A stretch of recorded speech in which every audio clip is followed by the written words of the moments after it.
লা লিগায় আবারও চ্যাম্পিয়ন হয়েছে বার্সেলোনা। তবে লা লিগায় এবারকার চ্যাম্পিয়ন হওয়াটা বার্সেলোনার জন্য এতটা সহজ হয়নি। অত্যন্ত দুর্গম এবং কঠিন পথ পাড়ি দেওয়ার মাধ্যমে এবার তারা লা লিগায় চ্যাম্পিয়ন হওয়ার গৌরব অর্জন করতে পেরেছে।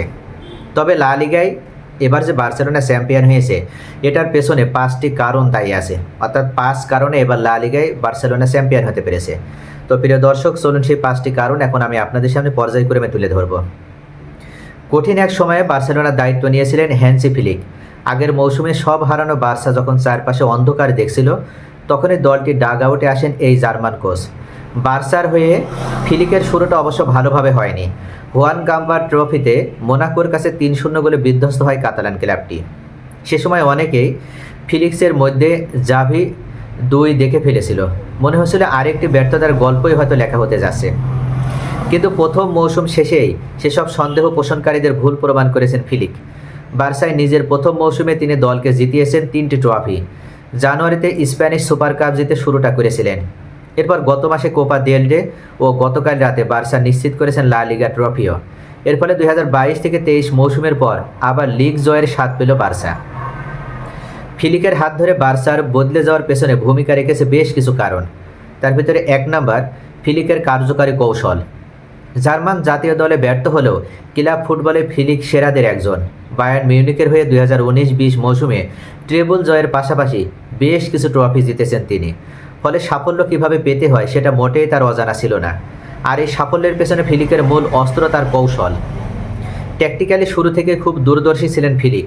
নিজের কোচিং দর্শনের পাশাপাশি বার্সার চিরায়ত ফুটবল ভাবনাকে গুরুত্ব দিয়ে রণকৌশল তৈরি করেন এই জার্মান কোচ। তবে মৌসুম জুড়ে নিজের কৌশলকে অন্ধভাবে আঁকড়ে ধরে রাখেননি তিনি। খেলার প্রয়োজনে হাইলাইন ডিফেন্সের মাস্টার ক্লাস যেমন উপহার দিয়েছেন, তেমনি পজিশনিংয়ের ক্ষেত্রেও দেখিয়েছেন দারুণ মুনশিয়ান। ডিফেন্স, মিডফিল্ড এবং ফরওয়ার্ড লাইনের মধ্যেও ফ্লিক গড়ে দিয়েছেন দারুণ সমন্বয়। নিচ থেকে বিল্ড আপ তৈরির সময় মিডফিল্ডকে সক্রিয় রেখে প্রতিপক্ষকে চাপে ফেলেছেন।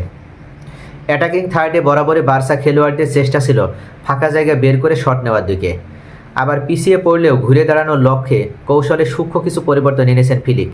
ফ্লিকের কৌশলের আধিপত্য বুঝতে শুধু এল ক্লাসিকোর দিকে চোখ রাখলেই যথেষ্ট। শক্তি সামর্থ্যে সমান সমান হওয়ার পরও রিয়ালকে মৌসুমে 4বার বার্সা কুপঘাত করতে পেরেছে মূলত ফ্লিকের কার্যকর কৌশলের কারণেই, যা শেষ পর্যন্ত দলটিকে ট্রফিও এনে দিয়েছে। 2 নম্বরে, ইয়ামাল রাফিনিয়ার ধারাবাহিকতা। মৌসুম জুড়ে বার্সার ধারাবাহিকতার অন্যতম কারণ দলের 2 উইঙ্গার রাফিনিয়া ও লামিনে ইয়ামালের দুর্দান্ত পারফরমেন্স। যখনই দলের প্রয়োজন হয়েছে বেশিরভাগ ক্ষেত্রে দুজন সামনে এগিয়ে এসেছেন।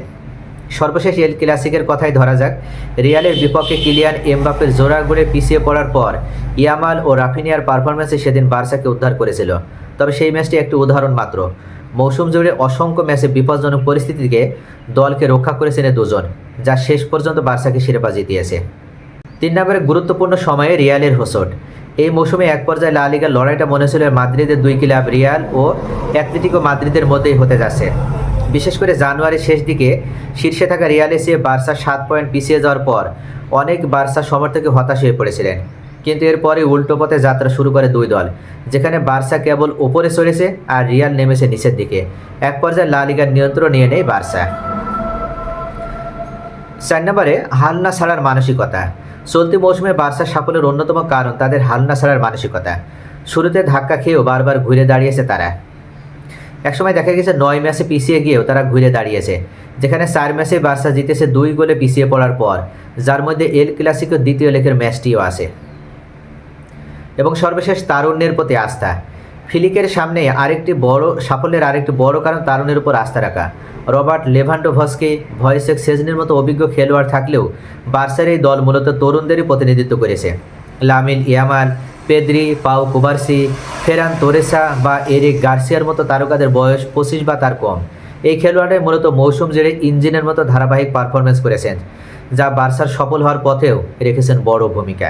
দর্শক, এবারও কিন্তু লা লিগায় 2022-23 মৌসুমের পর এবার এই 24-25 মৌসুমে আবার লা লিগা চ্যাম্পিয়ন হওয়ার মতন গৌরব অর্জন করতে পারল মূলত ফ্লিকের অভাবনীয় পারফরমেন্সের কারণে। এবং ফ্লিক যে কতটা দক্ষতা সম্পন্ন কোচ সেটা তিনি এই বছরে অর্থাৎ প্রথমবারই তিনি প্রমাণ করলেন। অর্থাৎ এবারে আবার দীর্ঘদিন পর ট্রিপল জয়ের স্বাদ পেলেন বার্সেলোনা।